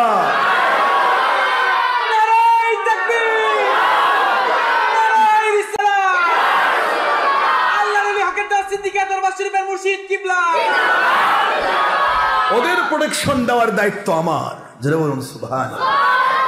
যার অন্তরের ভিতরে আল্লাহ বলেন আমার মহব্বত ঢুকায় নিলাম, আমার নবীর মহব্বত ঢুকে নিল, আতিউল্লাহর মহব্বত ঢুকে নিল। কুরআন শরীফের সূরাতুন নিসা 4 নম্বর সূরা 5 নম্বর পারা 59 নম্বর আয়াত আল্লাহ বলেন মুমিনদের তো ভাগ থাকবে। কিছু মুমিন আছে শুধু আল্লাহ মানার দাবি করবে, রাসূল মানতে চাইবে না, ওকে শয়তান ধরবে। কিছু মুমিন আছে আল্লাহ এবং নবী মানতে চাইবে, আতিউল্লাহ মানবে, আতিউর রাসূল মানবে, ওয়া উলিল আমরি মিনকুম হক্কানি ওলিয়া আউলিয়া, পীর মাশায়েখ মানতে চাইবে না। কারণ আল্লাহ বলেন ওটাও তো আমারই আদেশ। যখন মানতে চাইবে না তখন আল্লাহ মানা আর রাসূল মানার যে সম্পদটা সে হাসিল করলো, তার কাছে গিয়ে শয়তান ইবলিস ডাকাতি দেবে। শয়তান ইবলিস ডাকাতি দিলে আল্লাহ মানারটা থাকবে তো, নবী মানারটা থাকবে। কিন্তু উলিল আমরি মিনকুম যখনই হক্কানি উলিল আমরের কাছে যাবে, আল্লাহ বুঝাইলেন আমার উলিল আমরের কাছে যাওয়া মানে হয়তোবা সে আল্লাহ মানতেই পারে না এতদিন, উলিল আমরের কাছে গেলে আল্লাহকে মানার মতো মানা শিখে ফিরে আসবে। হয়তো এতদিন সে রাসূল মানতেই পারে নাই, সুন্নত মানে নাই, ফরজ মানে নাই, হারামের মধ্যে মশগুল ছিল। এমন মানুষগুলিও যদি উলিল আমরি মিনকুম ওলি আউলিয়ার দরবারে যেতে পারে, ওলিদের কাছে গিয়ে কথাগুলি শোনার পর ওদের ভিতরে যখন জজবা সৃষ্টি হয়ে যাবে, ওই মানুষটা হারাম ছেড়ে দিয়া আল্লাহকে মানা, নবীকে মানার মর্যাদা লাভ করে নেবে। আল্লাহকে মানার স্পৃহা, নবীজিকে মানার স্পৃহা, আতিউল্লাহ কন্ডিশন, আতিউর রাসূল কন্ডিশন, এটা ভিতরে ঢুকানোর স্পৃহা, ইন্সপিরেশন, উৎসাহ, উদ্দীপনার সৃষ্টি হয় উলিল আমরি মিনকুম হক্কানি ওলির দরবারে গেলে। এই জন্য ওলি আউলিয়ার কাছে গেলে হয়তো বা তার জীবনে অনেক গুনাহ করেছে, উলিল আমরের কাছে গেলে তওবার সুযোগ আছে, নবীজির দরবার যেহেতু এই মুহূর্তে হুজুর পাক সাল্লাল্লাহু আলাইহি ওয়াসাল্লাম নেই, তার কাছে গিয়ে তওবা করার সুযোগ নেই, তিনি তো আল্লাহর দিদারে মশগুল। তাহলে তওবাটা সে করবে কোথায়? উলিল আমরের কাছে গিয়ে করবে। জীবনে আল্লাহকে মানে নাই, নবীকে মানে নাই, আতিউল্লাহও মানা হয় নাই, আতিউর রাসূলও মানা হয় নাই, হারাম কাজে ব্যস্ত ছিল। আজকে উলিল আমরের কাছে গিয়ে সে তওবা করে নিল, তার জীবনের গুনাহগুলি মাফ হয়ে গেল, গুনার জায়গায় নেকিতে পরিবর্তন হয়ে গেল। শয়তান আর ডাকাতি করা পারলো? কথা বলেন, ডাকাতি করতে পারলো? শয়তান ডাকাতি করতে পারলো না। শয়তানকে বলা হয় বড় সিল। একটা মা মুরগির আন্ডারে বাচ্চা ছাকলে সিল যতই ঘুরুক, মা মুরগিকে দেখে ভয়ে সিল খেলে ঘোরেই, কিন্তু নিচে নামতে পারে না। মা মুরগি নাই, সিল এবার কয় যাও, সুযোগ পাইছি রে, মুরগি নাই, মা নাই, যা 100 বল দিয়ে বাচ্চাটা গোঠানে চলে গেল। এই শয়তান নামক সিলটাও কিন্তু দেখে এই লোকটা কোনো অলির দরবারে যায় কিনা। প্রথমে অলির দরবার থেকে কাটানোর চেষ্টা করবে, এলাকার কোনো ভণ্ড মুন্সির মাথায় ভর করে। ভণ্ড মুন্সি কয়, হাই হাই তুই গেছলি কই? হয় অমুক দরবার, হাই করছিস কিন্তু ভণ্ডের দরবার। ইবলিস শয়তান বলাচ্ছে, কথা বলছেন না কেন? কে বলাচ্ছে? ইবলিস বলাচ্ছে। আসলে তো ভণ্ড মুন্সি বলেনি, ওই হলো বকরা বকতেছে। একটা মানুষের উপর জিন বসলে কি করে? তালতলায় গেল কেন? আসলে কি মহিলাটাই বলতেছে নাকি ওর উপর জিন ভর করছে?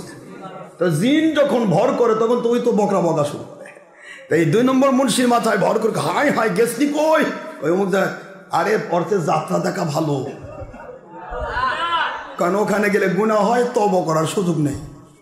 আর অলির দরবারে গেলে গুনাহও নাই, তওবা করে সব গুনাহ মাফ হয়ে যাবে। ইবলিস সাথে করতে হাতারি বল, বকরা বক, এ মুন্সি বকরা বক। এখন মুন্সি বকরা বকলো, আপনি আর দরবারে, আল্লাহর ওলি কোনো দরবারে যেতে পারবেন না। গুনার মধ্যে ডুবে থাকলেন, তওবা করার সুযোগ হলো না। মানুষ গুনাহ করে জাহান্নামে যায় না, মানুষ তওবা না করে মরে জাহান্নামে যায়। মুখস্থ করে রাখবেন এটা। পৃথিবীতে অসংখ্য গুনাহগার তওবা করার কারণে জাহান্নাম থেকে বেঁচে তারা জান্নাতি ঘোষণা হয়েছে। ইবলিস শয়তান এত নেক আমল, একটি অপরাধ, বেশি না, কয়টা? অনলি ওয়ান, একটি অপরাধ। আদমকে সে সেজদা দেয় নাই। আল্লাহ বলেন আদম নয়, আদমের ভিতরে আছে নূরে মুহাম্মদী সাল্লাল্লাহু আলাইহি সাল্লাম। আমি আদমকে সেজদা দেওয়াইনি রে ইবলিস, আমি আমার আখেরি নবীর নূরে মুহাম্মদীতে সেজদা দেওয়াইছি। তুই দেশ নাই, আখেরি নবীর মহব্বত বন্ধ করে তুই দুশ্মনী প্রমাণ করলি। কিয়ামত পর্যন্ত যারা আমার আখেরি নবীর দুশ্মনী প্রকাশ করবে, তাদের মাথায় তুই ভর করে মানুষকে ধোঁকা দিবি। আজকে যে মুন্সিরা নবীর দুশ্মন, নবীকে আমাদের মতো বলে, বড় ভাইয়ের মতো বলে, মাটির মানুষ বলে, নবীর ঈদ মিলাদুন্নবী চলবে না, নবীর এটা চলবে না, সবরাত চলবে না, হাতুম রাত চলবে না, এই কথাগুলি যারা বলে, এরা স্পষ্ট ইবলিস দ্বারা বকরা বকে। কার দ্বারা বকরা বকে? ইবলিস দ্বারা। কারণ ইবলিস বলেছে এদেরকে নিয়ে তুই জাহান্নামে যাবি, ওদের মাথায় তুই ভর করবি। যারা তোর মার্কা, মুহাম্মদ সাল্লাল্লাহু আলাইহি ওয়াসাল্লামের দুশ্মন, ওলিয়া উলিয়ার দুশ্মন, এই দুশ্মনদের মাথায় ভর করে তুই মানুষকে ধোঁকা দিবি। আর যেই মানুষগুলি তাদের ধোঁকায় পড়লো, ওরা জাহান্নামে একসাথে যাবে। আর যারা ধোঁকা না পড়ে আল্লাহর ওলিদের কাছে যাতায়াত করলো, নবী প্রেমিক হয়ে গেল, ওরা শয়তানের সাথে জিহাদ করে ফার্স্ট হলো, ওরা উত্তম মুজাহিদ হয়ে গেল, জান্নাতে যাবে। এই জন্য ওলিয়া উলিয়ার দরবারে জিহাদ হয় না। কইছে কে রে? কই ওলিরা জিহাদ করে না। এই জন্যই কোরআন শরীফে সূরাতুল মাইদার 35 নম্বর আয়াত, 5 নম্বর সূরা 6 নম্বর পারা, আল্লাহ বলেছেন, ইয়া আইয়ুহাল্লাযীনা আমানু তাকুল্লাহ।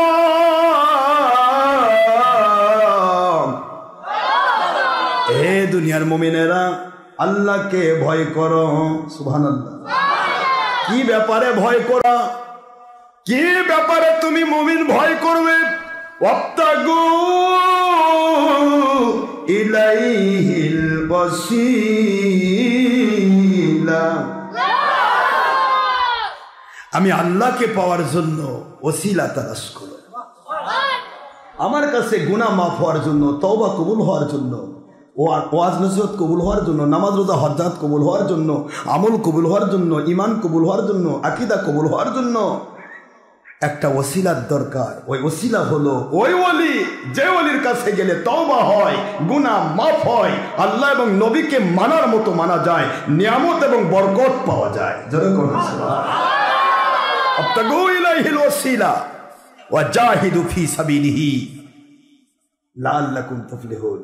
এইখানে আল্লাহ জিহাদ রাখছে। ওলির কাছে যাবে, জিহাদ করবে। ওলিরা জিহাদ করে না, কইছে কে রে? ওলিরা জেহাদ করে বলেই তো ওলির সাথে জেহাদের সম্পর্ক।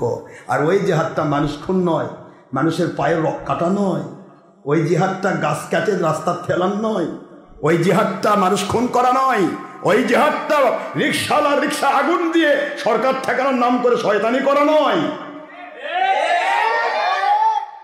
কারণ সরকারও 2 নম্বর, তুমিও 2 নম্বর, 2 2 4, 2 দ্বিগুণে 4, সব মিলে মাস্ত তো ভাই। সরকার ডাকলো আয় রে আয়, জি যাই, কিছু দেন খায়, কথা কোন নাকি? বিরোধী দল ডাকলো আয় রে আয়, এখন সরকারের বিরুদ্ধে লাগরে ভাই, কি করেন আপনারা? যখন যে ডাকে সেদিকে দৌড়ায়। এটা ইসলাম নয়, এটা শয়তান দ্বারা আক্রান্ত বকরা বকা বকাবো। ইসলাম হচ্ছে আল্লাহ এবং নবীর সন্তুষ্টির জন্য মানা। হোসেন বাহিনী দুনিয়ার কারো ক্ষতি করবে না, এটা সত্য। দেশ জাতি ইসলামের উপকারই করবে, ক্ষতি করবে না। কিন্তু জান দিতে পারে হাসতে হাসতে, শয়তানের সাথে আপোষ করবে না। কে ডাকলো কোনো দরকার নেই, আমি আমার মালিকের ডাকে সাড়া দিতে চাই, আমার নবীজির ডাকে সাড়া দিতে চাই। তুমি ভাই আমার নবী মোতাবেক চলবে তো, তাহলে আমি তোমার সাথে আছি। তুমি ভাই আমার আল্লাহ মোতাবেক চলবে তো, তাহলে আমি তোমার সাথে আছি। ভাই তোমার কাছে গেলে নবী বাদ দেওয়া লাগবে, নবী আমাদের মতো বলা লাগবে, বড় ভাইয়ের মতো বলা লাগবে, মাটির মানুষ বলা লাগবে, ছবি করা লাগবে, ভিডিও করা লাগবে, টিভি করা লাগবে, মহিলার সাথে ব্যাপারদায় বাকুম করা লাগবে। ভাই তোমারটা আল্লাহওয়ালা নয়, নবীওয়ালা নয়। যতই হাব্বা জুব্বা ভাই, শয়তান দ্বারা বকরা, শুধু মানুষকে ধোকা। কথা বলছেন না কেন জোরে? এই জন্য যাওয়া যাবে না। যাই ডাকলো আইরে, বোঝা শোনা নাই রে, দৌড় ঝাপ পারে যাই রে, এটা নয়। মুমিনের দায়িত্ব হলো কোথায় আমার আল্লাহ প্রেম আছে, কোথায় আমার নবী প্রেম আছে, কোথায় আল্লাহ এবং নবী বিরোধী কাজ নেই, কোথায় আমার নবীজির অসন্তুষ্টি নেই, আল্লাহর সন্তুষ্টি নেই, সেইটা বাছাই করা। এমন দল বের করে তার মধ্যে ঢুকে যান, আমার কোনো আপত্তি থাকবে না। সে আমার মহাশত্রু হোক, সে মহাশত্রু হোক, আমার আল্লাহ এবং নবী মানার ক্ষেত্রে সে ঠিক আছে। আর আমার মহাবন্ধু হোক আর আল্লাহ নবীকে মানে না, ওটা বন্ধু নয়, ওটা মহাশত্রু। বাবারা বাড়াচ্ছি না, শুধু এইটুকু বলতে চাই, ইবলিস শয়তান এত নেকামল দে কেন সে মালাউন হয়ে গেল? একটাই কারণ, সে তওবা করে নাই। কি করে নাই? এত নেকামল, তওবা না করার কারণে সে তার অনুসারীদেরকে নিয়ে জাহান্নামে যাবে। লা আমলা আন্না মিনকুম জাহান্নামা আজমাইন। আল্লাহ স্পষ্ট করেছেন, তোকে দিয়ে, তোকে যারা অনুসরণ করবে, তুই তাদের মাথায় ভর করে বকরা বকবি, তারা এবং তাদেরকে অনুসরণ করবে যারা বুঝে শুনে, এই সবাইকে দিয়ে আমি জাহান্নাম পূর্ণ করব। আর তোর সাথে যারা জোর জেহাদে জিতবে, আমি আল্লাহ এবং নবী প্রেম অন্তরে ঢুকাবে, গুনাহ করলেও তওবা করে ফিরে আসবে, আমি ওকে দিয়ে জান্নাত পরিপূর্ণ করব। তাই বলে শয়তান এর মূলে আপনি আমি এইটুকুই চিন্তা করতে পারবো, আল্লাহ পাক ন্যায়পরায়ণ। আল্লাহ কখনো কোনো বান্দার ওপর জুলুম করেন না। ওমাল্লাহু বিজাল্লামিল লিল আবিদ। পৃথিবীর কারো প্রতি আমার আল্লাহ কখনো জুলুম করেন নাই, কখনো করবেনও না। যে যা করে সেটারই সেরে যা পায়। কথা কি বুঝতে পেরেছেন? লাইসা লিল ইনসানি ইল্লা মা সাআ। আল্লাহ বলে দিয়েছেন, বান্দা যা করো তা তোমাদের 2 হাতের কামাই। কথা বুঝতে পারতেছেন না?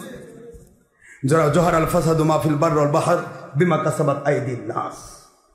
আসমানের জমিনের মধ্যে, বাহরের মধ্যে, সমুদ্রের মধ্যে, স্থলভাগে যত রকমের ফাসাদ হয়, ফিতনা হয়, মারামারি হয়, গন্ডগোল হয়, একটার মধ্যেও আমি আল্লাহ করাই না। বিমা কাসাবাত আইদিন নাস, মানুষের 2 হাত কামায়। যেরকম নাউজুবিল্লাহ। আল্লাহ পাক রব্বুল আলামিন এভাবে আমাদের বলেছেন।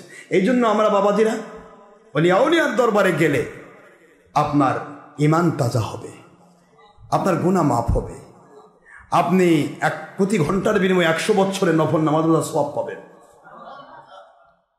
কই একটা জায়গায় তো ইমাম রুমি বা অন্য কেউ বলে নাই কোনো মুন্সির দরবারে গেলে 100 বছরের গুনাহ মাফ হয়, 100 বছরের নামাজ রোজা হজ জাকাত দাওয়াত মূল্য পাওয়া যায়। কই বলে না তো কোথাও। বরং বলেছেন 100 বৎসরের নফল নামাজ সে উত্তম বদলা পাবে কোনো অলির দরবারে গিয়ে সময় কাটাবে। এই জন্য সময়গুলো আমরা নেই। আমাদের দায়িত্ব আপনাকে লাভবান করে দেওয়া। আপনি আসবেন নোকসান নিয়ে যাবেন, এটা হতে পারে না। একদিকে আপনি দুনিয়াবিক লাভবান হবেন, আরেকদিকে আপনি আখেরাতে লাভবান হবেন। আমি আপনাদের বারবার বলেছি, এই যে আমাদের আইডি কার্ড, এর ভিতরে বিশ্বাস করেন এর মধ্যে আমাদের ইন্টারেস্টের কোনো চিন্তা নেই। আমরা আপনার আইডি কার্ড থেকে 10 টাকা ইন্টারেস্ট করে খাইতে হবে। আমার মালিক আমাকে দয়া করে যে মাহফিলগুলি দেয়, মাহফিলে আমি গোটা বছরে 50 লাখ 60 লাখ টাকা আমার মালিকের দয়া বিনা দাওয়াতে পেয়ে যাই। আমার চাইতে হয় না, আমি কোথাও চাইনি, আজ অবধি কারো কাছ থেকে আমি 10 টাকা হাদিয়া চাইনি, কিন্তু আমার মালিক দেয়। আপনার এই আইডি কার্ড থেকে 10 টাকা কামাই করে খাইয়ে আমার মশান লাগবে, দরবার মশান লাগবে, এরকম নয় বাবাজি। আইডি কার্ড দেওয়ার মূল কারণই একটা, কিয়ামতে যেন আপনি ওসিলাটা করতে পারেন যে আল্লাহ আমি অমুক দরবারে একটু সদস্য হয়েছিলাম, এইটুকু। কারণ আমার পক্ষ থেকে মালিকের দরবারে বারবার এই অ্যাপ্লিকেশন দেওয়া আছে, আল্লাহ যাদের কাছে আইডি কার্ড গেল সে জেনারেল মেম্বার হোক, কার্জনের সদস্য হোক, সবার জন্য সবটাই ওপেন আছে। সে জেনারেল মেম্বারও হতে পারে, সে কার্ডের সদস্য হতে পারে, যেটাতে খুশি হতে হলো। এইটার দ্বারা এইটার ব্যাপারে আমি আল্লাহর কাছে বারবার অ্যাপ্লাই করেছি, আল্লাহ এটা আমার মুরিদ, আমার ভক্ত, এ আপনাকে মহব্বত করার জন্য আমার দরবারে সদস্য হয়েছে। এইটুকু সাক্ষীটা আমি মালিকের কাছে দিয়েছি। হয়তো এই সাক্ষীটাও হতে পারে আপনার নাজাতের ওসিলা। হতে পারে না? না পারে না? পারে কি না তার একটা দৃষ্টান্ত আসছে, সময় নেই এখন আর বলবো না। পারে কি না? আল্লাহ পাক পারেন না? কি পারেন আল্লাহ দেখেন। আচ্ছা এটা আজকে বলি না, সময় নেই। তো মোটামুটি আপনাকে আমাকে চিন্তা করতে হবে যে আমি যে কাজগুলি আপনাদের করাচ্ছি এগুলো একটাও কিন্তু অলিক নয়, অযথাই করাই। এমন একটা টাইম আসবে, এই কার্ডটা সময় আসতেছে সামনে, এই কার্ডটা আপনাকে রাষ্ট্রীয়ভাবেও আপনাকে বিপদ থেকে মালিকের দয়া দিয়ে মুক্তি দান করবে। মানে কার্ডের উপর লেখা আছে জঙ্গি সন্ত্রাস বিরোধী দরবারের সদস্য আপনি, জঙ্গি সন্ত্রাস বিরোধী পীর সাহেবের আপনি বলি। এমন একটা টাইম আসবে জঙ্গিদেরকে ধরাও পাকড়াও করা হবে, আপনি এই কার্ডের দ্বারা বেঁচে যাবেন, দুনিয়াতেও মর্যাদা পাবেন। দুনিয়ার প্রশাসন এবং সরকারের কাছে বলা আছে আমি জঙ্গি সন্ত্রাস বিরোধী পীর সাহেব, এই দরবার জঙ্গি সন্ত্রাস বিরোধী শান্তিপূর্ণ প্রতিষ্ঠান, এই দরবারের সাথে যারা সম্পৃক্ত তারাও জঙ্গি সন্ত্রাস বিরোধী, তারা দেশদ্রোহী নয়, তারা রাষ্ট্রদ্রোহী নয়, এটা বলে দেওয়া আছে। তাহলে তাদের কাছে, সরকারের কাছে, প্রশাসনের কাছেও আমার এটা আপনার পক্ষ হয়ে সুপারিশ, আমার নবীজির কাছেও সুপারিশ, আমার আল্লাহর কাছেও সুপারিশ। যদি আমার মালিক কবুল করে নেন, হয়তো বা হতে পারে দুনিয়া আখিরাতে সব জায়গায় আপনি এখান থেকে যাবেন। এছাড়া এখানে শুধু এইটুকু নয়, এই কাজটা দেওয়ার উদ্দেশ্য হচ্ছে আপনার বাড়ি বাড়ি একটা তাবিজ পৌঁছে দেওয়া।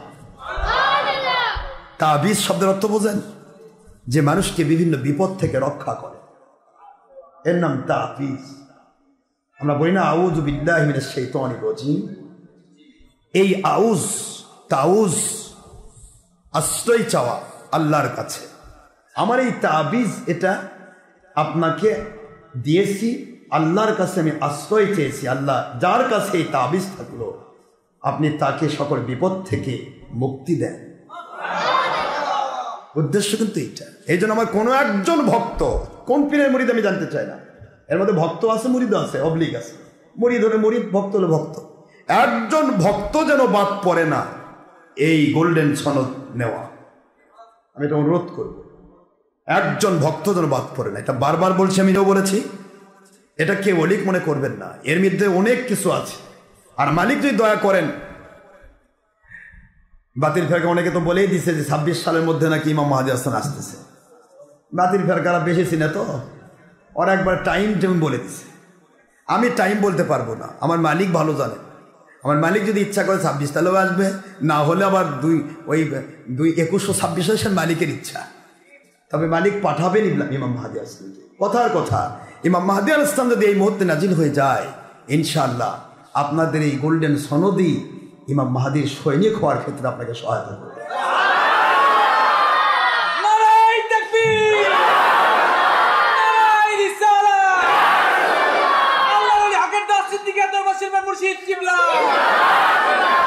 এই জন্য কেউ যেন বাদ না থাকে। আসলে গোল্ডেন সনদ যে কত উপকারী এটা আমি পরে বলবো ইনশাআল্লাহ। মহান আল্লাহ তৌফিক দিন। হযরত ওমর রাদিয়াল্লাহু তাআলা আনহু তিনি হোসেন থেকে একটা চিরকুট নিয়েছিলেন, আপনারা সবাই জানেন। যে হোসেনের কথা আপনি বলেছেন, আমি ওমরও গোলাম, আমার ছেলেও গোলাম। এই দুইজনকে যে আপনি গোলাম হিসেবে কবুল করেছেন, এইটা একটু চিরকুটে লিখে দেন। হোসেন রাদিয়াল্লাহু তখন বয়স মাত্র 7 বছর বা 8 বছরের ছোট শিশু। তিনি ওই অবস্থায় লিখে দিলেন, ওমরও গোলাম, ওমরের ছেলেও গোলাম, লিখে দিলেন। এই লেখা চিরকুটটা ওমর রাদিয়াল্লাহু অর্ধ জাহানের খলিফা, অর্ধ জাহান করেছেন শাসন, ধুলির তখতে বসি, অর্ধ জাহান করেছেন শাসন, ধুলির তখতে বসি, খেজুর পাতার, বলেন খেজুর পাতার প্রাসাদ আপনার, ওগো ওমর বারে বারে যাই খুশি। অর্ধজাহান যিনি পরিচালনা করেছেন সেই ওমর রাদিয়াল্লাহু আনহু বলতেছেন, আপনি যে লিখে দিলেন সাহাবায়ে কেরামকে, আমি সাহাবায়ে কেরামদের কাছে আমার ওসিয়ত থাকলো, আমার নবীজির সাহাবায়ে কেরাম, আমি ওমর যখন ইন্তেকাল করব, আমার আল্লাহর বন্ধু বলে দিয়েছেন যে নবীর পরে আমি নাকি নবী হওয়ার সুযোগ ছিল, যদি হুজুর আখেরি নবী না হতেন তাহলে আমি নবী হতাম। তো নবী তো হতে পারি নাই। আমার নবীজি পাক সাল্লাল্লাহু আলাইহি ওয়াসাল্লামের আওলাদ হুসাইন রাদিয়াল্লাহু আনহু, ছোট হোক আর বড় হোক, আওলাদে রাসূল, ওলি আল্লাহ কানা সাবিয়া। আপনি লিখে দিয়েছেন, আমাকে গোলাম হিসেবে কবুল করা হলো, আমার সন্তানকে গোলাম হিসেবে কবুল করা হলো। আব্দুল্লাহ ইবনে ওমর, আব্দুল্লাহ এবং ওমর দুইজনই। এই চিরকুটটা আমার ইন্তেকালের পর আমার কাফনের কাপড়ে যেন ঢুকে দেওয়া হয়। আমি কবরে, হাসরে, কুল, সিরাত, মিজানে সব জায়গায় আমি আল্লাহর কাছে বলবো, আল্লাহ আপনার নবীর আওলাদ 1 নম্বর, 2 নম্বর জান্নাতের সকল জান্নাতি পুরুষের সর্দার, তিনি আমাকে গোলাম হিসেবে কবুল করেছেন, আপনি একটু কবুল করুন। এটা যদি ওমর বলতে পারে, তাহলে আমরা মালিকের কাছে বলতে পারবো না? কথা বলছেন না কেন? এইটা হলো তার নমুনা। হয়তো বা হতে পারে এটা আপনার আমাদের নাজাতের ওসিলা। আল্লাহ আমাদের সবাইকে বোঝার তৌফিক দিন। ওমা আলাইনা ইল্লাল বালাগুল মুবিন, হাদমা ইনদামা ইনফাদমা ইনদাল্লাহি রাসূলি সাল্লাল্লাহু আলাইহি ওয়াসাল্লাম। সুবহানাকাল্লাহুম্মা বিহামদিকা আশহাদু আল্লা ইলাহা ইল্লা আনতা আস্তাগফিরুকা ওয়া আতুবু ইলাইকা। আসসালামু আলাইকুম ওয়া রাহমাতুল্লাহি ওয়া বারাকাতুহু।